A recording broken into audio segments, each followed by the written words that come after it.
Assalamualaikum warahmatullahi wabarakatuh.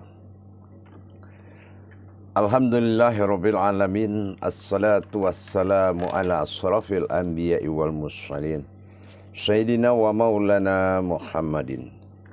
Asyhadu an la ilaha illallah kul malikul haqqul mubin wa asyhadu anna Muhammadan abduhu wa rasuluh syadiqul ba'dal amin. Allahumma salli wa sallim wa barik wa karim ahzanil nabil karim. Allahallazi min jalalika wa innallazi min jamalika wa innahu fin kitabika. Alhamdulillah, segala puji syukur kita kehadirat Allah dalam mencapai segala hajat kita di dunia ini. Dengan limpahan karunia rahmahnya jugalah kita dapat menikmati kehidupan yang sangat indah ini. Tiadalah kehidupan yang lebih indah, melainkan seseorang yang hidup bisa mengindahkan kehidupan. Bersalam dan bersalawat kita kepada junjungan kita Nabi Allah Rasulullah Muhammad sallallahu alaihi wasallam sebagai imam minallah ruhul azam wa mursidil fil Islam, yang telah bersusah payah menjalankan segala perintah Allah riyadah wal mujahadah agar umatnya kelak berilmu dalam menjalankan perintah Allah. Inilah tujuan daripada umatin ya umatin. Para jemaah yang dirahmati Allah rahimakumullah.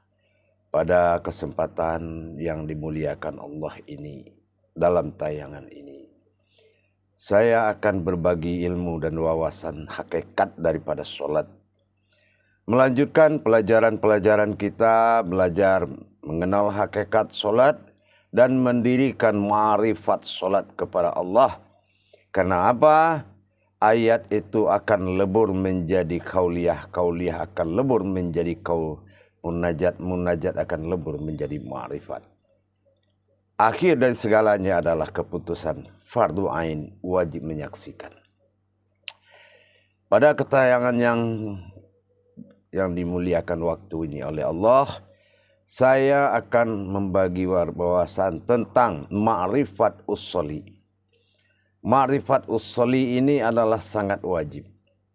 Kalau tayang terdahulu kita telah membelajar bagaimana berusholi, menghadapkan niat itu kepada hati. Karena usholi adalah suatu niat dalam kodrat asal usul daripada diri. Kembali diri kepada dia. Itulah solat.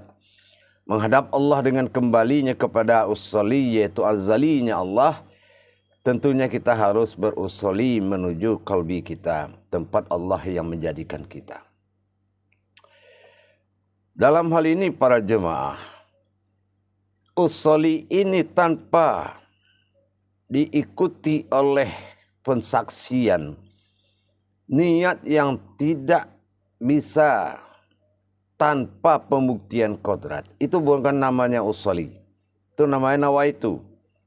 Kita niatkan mau pergi kemana, cukup berniat insya Allah. Tapi kalau usholi, niat itu harus diperlihatkan dengan nyata, yaitu pada tingkat hakikatnya.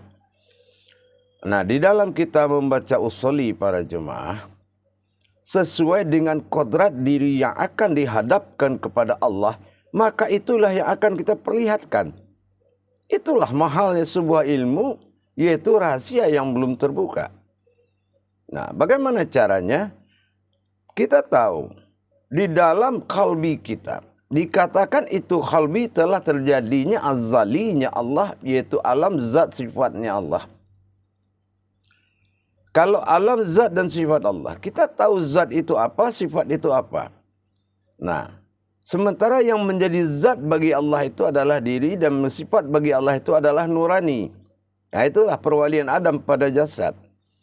Dan rohani perwalian Muhammad pada sifat diri kita, rohani kita, yaitu perwalian zat daripada Rasulullah. Nah, tetapi dalam makom, di dalam bentuk alam, dikatakan azali itu tadi, maka nurani pada diri tadi yang bersifat fanafilah itu, dan zat Allah yang dinamakan rohani, batin Allah dinamakan Rabbani itu, maka dia akan kembali tiga masuk kepada yang tiga. Kita harus memperlihatkan nurani, kita melihat kepada alam sifat, alam nur pada kolbi, dan rohani kita adalah alam zatnya pada kolbi, dan Rabbani adalah alam batin pada kolbi. Jadi dalam mencapai usuli tadi, tiga di atas sebagai kodrat umat, tiga di dalam kolbi sebagai kodrat alam. Itulah yang akan kita pertemukan. Disitulah kita usulinya. Kita nyatakan tiga kodrat di atas, yaitu kodrat diri, namanya nurani, rohani, dan Rabbani. Dan sesungguhnya ada azali itu terbuat dari tiga kodrat. Alam zat, alam sifat, yaitu alam dan alam sifat, alam nur. Nah, alam nur, alam zat, alam sifat. Sementara kodrat kita adalah kodrat yang ditajalikan menjadi hamba, yaitu nurani, rohani, dan Rabbani adalah nyawa. Ini nyawa pulang kepada nyawa. Istilahnya batin pulang kepada batin. Rohani, zat, pulang kepada zat. Nurani, pulang kepada nurnya Allah. Nah, tiga di luar ditatapkan usuli, ditatapkan kalau dia masuk kepada alamnya.